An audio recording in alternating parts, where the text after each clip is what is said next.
It's so stupid, but because our voting system is so messed up, we need to go into this. Let's talk about strategic voting.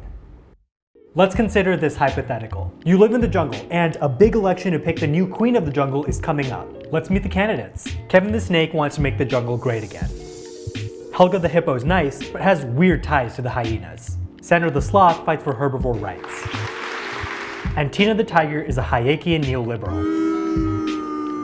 I don't know if you knew this, but elections in the jungle are run in the same way as elections in Chicago. If no one gets more than 50% of the vote, the top two vote getters move on to a runoff election where they face off head to head. It's almost as though Chicago is the jungle. You do your research and it's an easy decision for you. Sandra the Sloth will fight for herbivore rights and stand up to the jungle machine. So you go to your buddy, Debra the Deer. Yo Debra, you're voting for Sandra the Sloth, right? And Debra's like, oh, I love Sandra the Sloth's platform, but I'm voting for Helga the Hippo. And you're like, why?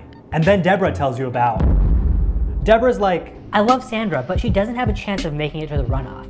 And while I don't love Helga the Hippo, I definitely don't want Kevin the Snake and Tina the Tiger making it to the runoff. So I'm gonna make sure my vote counts and vote for Helga. You think to yourself, fair enough, I guess. But then Debra the Deer's brother, Eddie the Elk, barges into the conversation and is like, Debra's a dumb deer. Don't make reductive deductions from Deb's dopey dribble. Eddie's an aspiring poet.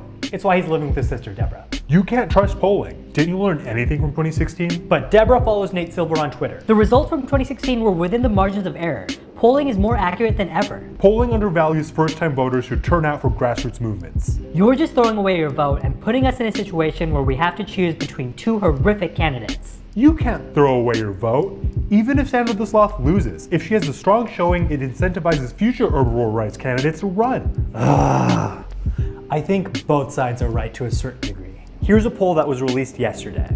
If your favorite candidate is a top tier candidate, your decision is easy. Vote for them. If your candidate isn't, you have a decision to make. If you think the frontrunners are all kind of equally bad, vote for your candidate. Maybe polling is wrong. Maybe there is a grassroots movement around your candidate. But if you really can't stand two of the top tier candidates and can stomach someone who can challenge them, you may want to vote for that frontrunner who may not be your top choice, but can viably make it to the runoff. It's so dumb that we have to weigh our values like this.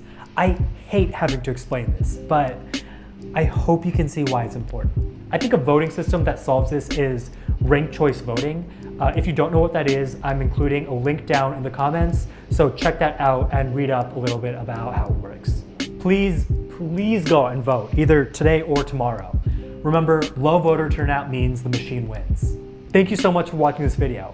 If you think more people should be aware about strategic voting, please share this video. Next time we see each other, there will probably only be 2 people left in this race.